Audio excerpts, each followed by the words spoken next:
बच्चों, कैसे हैं आप सब? आशा करती हूँ आप सब अच्छे होंगे, स्वस्थ होंगे।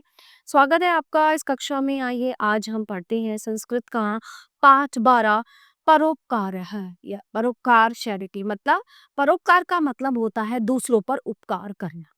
और अगर आप उपकार नहीं भी कर रहे हैं तो किसी का दिल मत दुखाओ, किसी को परेशान मत करो, अनावश्यक किसी को दुखी मत करो। लेकिन कहते हैं परोपकार की भावना से मनुष्य जो है बहुत ही अपना मतलब अच्छा व्यवहार उसका दिखता है। दूसरों पर उपकार करना एक बहुत ही अच्छी बात है और ईश्वर भी ऐसे व्यक्तियों से खुश होते हैं। तो चलिए शुरू करते हैं। प्रस्तुत पाठ में परोपकार की भावना के विषय में बताया गया है। तो यथोक्तम केनापि कविन है, किसी कवि ने कहा है कि अष्टादश पुराणेषु व्यासस्य वचन द्वयम्। अष्टादश पुराण में जो है 18 पुराणों में महर्षि व्यास ने वचन कहे हैं क्या? परोपकार है पुण्याय पापाय परपीडनम। यानी कि परोपकार से जो है पुण्य के लिए परोपकार होता है और दूसरे को पीड़ा देना जो है वो गलत है। यानी कि दूसरों पर हमें परोपकार करना चाहिए, किसी को हमें पीड़ा या दुख नहीं देना चाहिए। अस्मिन् संसारे परोपकारे परमो धर्म अस्ति। हमारे संसार में जो है परोपकार ही परम धर्म है। परेशान उपकार है परोपकार है कथ्यते। यानी कि दूसरों पर उपकार करना ही परोपकार कहलाता है। संसारे ये जनाः परोपकारम कुर्वन्ति ते जनाः श्रेष्ठा भवति। तो संसार में जो व्यक्ति दूसरों पर परोपकार होता है, परोपकार करता है, संसार में जो व्यक्ति दूसरों पर परोपकार करता है वो श्रेष्ठ होता है, यानी कि वो महान होता है। न केवलं मानवः अपितु प्रकृति अपि परोपकारे संलग्नः अस्ति। यानी कि केवल मनुष्य ही परोपकार नहीं करते, ये प्रकृति भी हम पर बहुत बड़ा उपकार, बहुत परोपकार करती है। सूर्य चंद्रादि रात्रि दिनम परोपकाराय प्रकाशन्ते। है ना? सूर्य और चांद हम पर परोपकार करते हैं। सूरज निकलता है तो दिन होता है, चांद निकलता है तो रात होती है ना? तो ये एक तरह से हम पर उपकार ही तो करना हुआ, इसमें उनका तो कुछ है नहीं भला। ठीक है।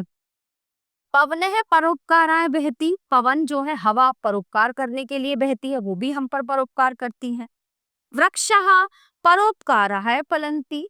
वृक्ष जो है हमें फल देकर हम पर परोपकार करते हैं। मेघः परोपकाराय वर्षन्ति।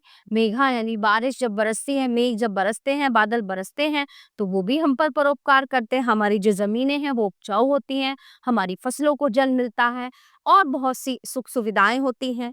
नद्यः परोपकाराय प्रवहन्ति। नदी जो है हम पर परोपकार करती है, क्या बहती है वो, नदी का जल हमें उपयोग में लेते हैं। है ना? तो नदी हम पर ही तो परोपकार करती है। नदी अब खुद तो पानी नहीं पी रही ना, हमें अपना पानी दे रही है, पेड़ हमें फल दे रहे हैं, सूर्य चांद हमें रोशनी दे रहे हैं, हवा हमारे लिए बह रही है, तो इनमें इनका खुद का तो कुछ अच्छा या भला नहीं है। ठीक है।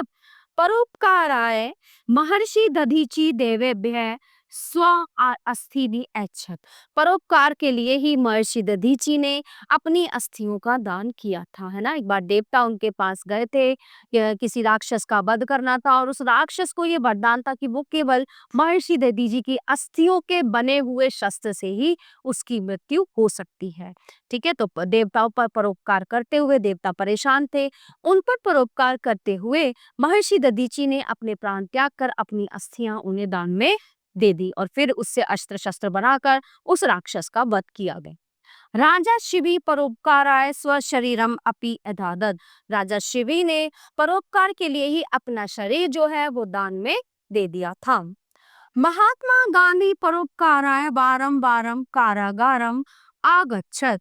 और महात्मा गांधी जो है दूसरों पर परोपकार करते थे, परोपकार के लिए ही वो बार बार जेल जाते थे। यानी कि मतलब भारतवासियों पर वे जो है अपना उपकार करते थे कि इनका भला हो, हाँ ये आजाद हो जाए। तो अंग्रेज क्या करते थे, उनके इस व्यवहार के लिए उन्हें बार बार जेल में डाल देते थे।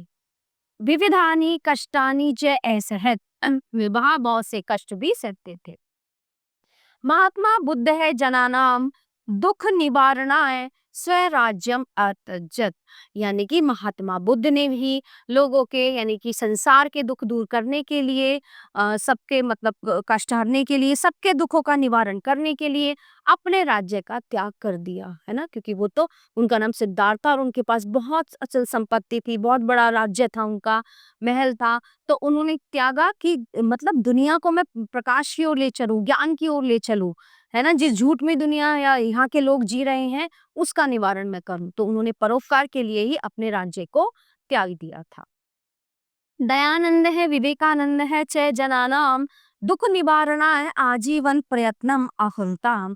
तो जो दयानंद है, स्वामी दयानंद हैं, विवेकानंद, उन्होंने जो है लोगों के लिए, युवाओं के लिए, उनके दुख का निवारण करने के लिए, उनके दुखों को दूर करने के लिए ही मतलब आजीवन यानी कि अपने पूरा जीवन उन्होंने यही प्रयत्न किया कि ताकि सब जो है सबके दुख दूर हो, सब सत्य को जाने, सब सही रास्ते पर चले।